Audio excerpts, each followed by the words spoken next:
ನಮಸ್ಕಾರ ಕರ್ನಾಟಕ. ಈ ಸಂಚಿಕೆಯಲ್ಲಿ ಈಗ ರಾಜ್ಯದಲ್ಲಿ ನಡೆದಿರತಕ್ಕಂಥ SIR ಬಗ್ಗೆ ಮಾತನಾಡಲು ಬಂದಿರುತ್ತೇನೆ. SIR ಎಂದರೆ ಮತದಾರ ಪಟ್ಟಿಯ ವಿಶೇಷ ತೀವ್ರ ಪರಿಷ್ಕರಣೆ 2026. ತಪ್ಪಲ್ಲ, ಇದು ಉತ್ತಮವಾದ ಬೆಳವಣಿಗೆ, ಸರಿ. ಇದನ್ನು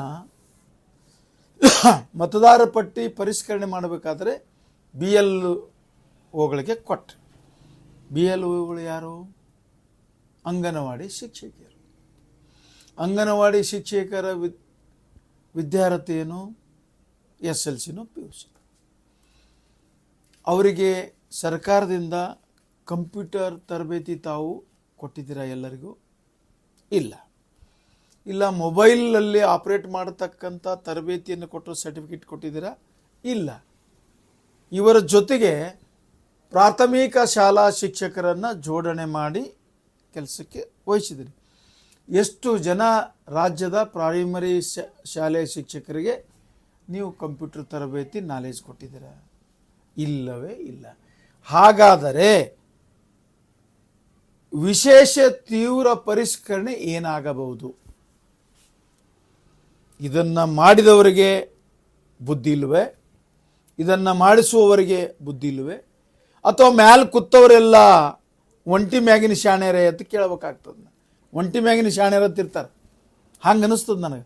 ಗೋಳೋ ತಳ್ತಾವೆ ಕೆಲವೊಂದು ಅಂಗನವಾಡಿ ಟೀಚರ್ಗಳು, ಪ್ರೈಮರಿ ಸ್ಕೂಲ್ ಟೀಚರ್ಗಳು 5-6-7 ತಿಂಗಳದಾಗ ರಿಟೈರ್ಮೆಂಟ್ ಆಗೋರಿಗೆ ಹಾಕಿರಿ, ಅವ್ರದವ್ರಿಗೆ ಕಾಲು ಎತ್ತಲಾರ ಪರಿಸ್ಥಿತಿಯಾಗ ಅವರು ಇರ್ತಾರೆ. ಇವರು ವಿಶೇಷ ತೀವ್ರ ಪರಿಷ್ಕರಣೆ ಮಾಡ್ತಕ್ಕಂಥ ಅಧಿಕಾರಿಗಳು. ಯಾವುದು ಸ್ವಾಮಿ? ನೀವು ಮತದಾರ ಪಟ್ಟಿಯಲ್ಲಿ ಬೋಗಸ್ ಆಗಬಾರ್ದು ಅಂತಕ್ಕಂಥ ವಿಚಾರದಲ್ಲಿ ಇದನ್ನು ಮಾಡಿದಿರಿ. ಇದು ಹೇಗಾಗುತ್ತೆ? ಯಾವ ಕಾರಣಕ್ಕೆ ಆಯಿತು? ಈ ಒಂದು ವಿಶೇಷ ತೀವ್ರ ಪರಿಷ್ಕರಣೆಯಲ್ಲಿ ನೀವು ಏನು ಮಾಡ್ತಾ ಇದ್ದೀರಿ ಅಂದರೆ, ಅಂಗನವಾಡಿ ಟೀಚರು ಅಂಗನವಾಡಿ ಮಕ್ಕಳು ಇಲ್ಲಿಗೆ ಹೋಗ್ಬೇಕು, ಅವ್ರಿಗೆ ಪಾಠ ಮಾಡೋರು ಯಾರು? ತಿಂಗಳಾನಗಟ್ಲೆ ಹಚ್ತೀರಿ, ಆ ಟೀಚರ್ಗಳಿಗೆ ನೋಟಿಸ್ ಕೊಡ್ತೀರಿ. ಯಾವುದೋ ಮತದಾರ ಮಹಾರಾಷ್ಟ್ರನೋ ಗುಜರಾತನೋ ಮಂಗಳೂರಲ್ಲೋ ಕೇರಳದಲ್ಲೋ ಆಂಧ್ರದಲ್ಲೋ ಕೂಲಿ ಕಾರ್ಮಿಕರಾಗಿ ಹೋಗಿದ್ದಾರೆ. ಏನು ಮಾಡ್ಬೇಕು ಅವರು? ನಿಮ್ಮದು 80% ಆಗಿದೆ, 20% ಯಾಕಾಗಲಿಲ್ಲ? ನೋಟಿಸ್. What is this? ಸ್ವಲ್ಪ ನಿಮ್ಮ ಬಳಿ ಜ್ಞಾನ ಬುದ್ಧಿ ಇಟ್ಕೊಂಡು ಕೆಲಸ ಮಾಡಿ.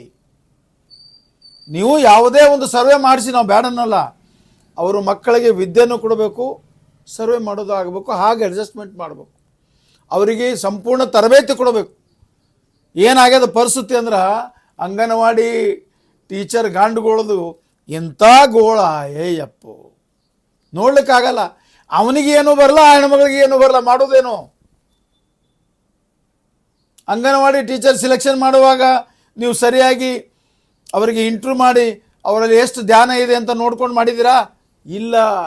ಯಾವುದೋ ಶಾಸಕ, ಯಾವುದೋ ಲೀಡರು ಏನೋ ಹೇಳಿದ್ದಕ್ಕೆ ಸಿಲೆಕ್ಷನ್ ಮಾಡಿ ಅವ್ರಿಗೆ ಇಟ್ಟಿರಿ. ಇಟ್ಕೊಂಡು ಬಳಕೂ ನಾವು ಬೇಡನಲ್ಲ, ಅವರಿಗೆ ತರಬೇತಿ ಕೊಡಿ. ಶಿಕ್ಷಣ ಹೇಗೆ ಕೊಡಬೇಕು, ಕಂಪ್ಯೂಟರ್ ಏನು ಮಾಡಬೇಕು, ಮೊಬೈಲ್ ಏನು ಮಾಡಬೇಕು, ಏನಾದರೂ ಬೇಸಿಕ್ ನಾಲೆಜ್ ಕೊಟ್ಟಿದ್ದೀರಾ? ಇಲ್ಲ. ಹೀಗಿರುವಾಗ ಈ ಮತದಾರರ ಪಟ್ಟಿ ವಿಶೇಷ ತೀವ್ರ ಪರಿಷ್ಕರಣೆ ಆಗದೇ ಪಪರಣೆ ಆಗುವುದರಲ್ಲಿ ಸಂದೇಹವಿಲ್ಲ. ಹಾಗಾಗಬಾರ್ದು. ಯಾರಿಗೂ ಆ ಥರ ನೋಟಿಸ್ ಕೊಡೋದು ಸರಿ ಅನಿಸೋದಿಲ್ಲ. ತಿಳುವಳಿಕೆ ಹೇಳಿ, ಸಮಯ ಕೊಟ್ಟು ಅವರಿಗೆ ಅತಿ ಸಮಾಧಾನದಿಂದ ನೀವು ಕೆಲಸ ತೆಗೆದುಕೊಂಡಾಗ ಈ ಮತದಾರರ ಪಟ್ಟಿ ಒಳ್ಳೆಯ ಮತದಾರರ ಪಟ್ಟಿಯಾಗಿ ಹೊರಗೆ ಬರಲಿಕ್ಕೆ ಸಾಧ್ಯ. ನೀವು ಗಡಿಬಿಡಿ ಮಾಡಿದ್ರಂದ್ರೆ ಅದು ಗಲಗುಲಿ ಆಗಿ ಮುಂದೆ ಗುಲ್ಗುಲಿ ಆಗಿ ಇಲೆಕ್ಷನ್ದಾಗ ಹೊಯ್ಕೊಳ್ಳೋ ಪರಿಸ್ಥಿತಿ ಬರ್ತದೆ. ನಿಮ್ಗೆ ಮನಸ್ಸಿಗೆ ಬಂದಂಗೆ ಮಾಡ್ತೀರಿ ಮ್ಯಾಕ್ ಕೂತು.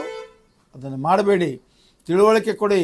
ಇನ್ನಾದರೂ ಸೂಪರ್ವೈಸರ್ನ ಕಳಿಸಿ, 4 ಗ್ರಾಮಕ್ಕೆ ಒಬ್ಬೊಬ್ಬ ಸೂಪರ್ವೈಸರ್ನ ಹಾಕಿ, ಯಾರಿಗೆ ತಿಳಿಯೋದಿಲ್ಲ ಏನಾಗೋದಿಲ್ಲ ಅಂತಕ್ಕಂಥದ್ದು ನೀವು ಸಂಪೂರ್ಣ ಮಾಹಿತಿ ಪಡೆದು ಕಾರ್ಯನಿರ್ವಹಿಸಿದಲ್ಲಿ ಈ SRI ಸಕ್ಸಸ್ಫುಲ್ ರಾಜ್ಯದಲ್ಲಿ ಆಗ್ತದೆ ಅಂತಕ್ಕಂಥ ಮಾತನ್ನು ಹೇಳ್ತಾ ಈ ಸಂಚಿಕೆಗೆ ವಿರಾಮ ಕೊಡುತ್ತೇನೆ. ನಮಸ್ಕಾರ.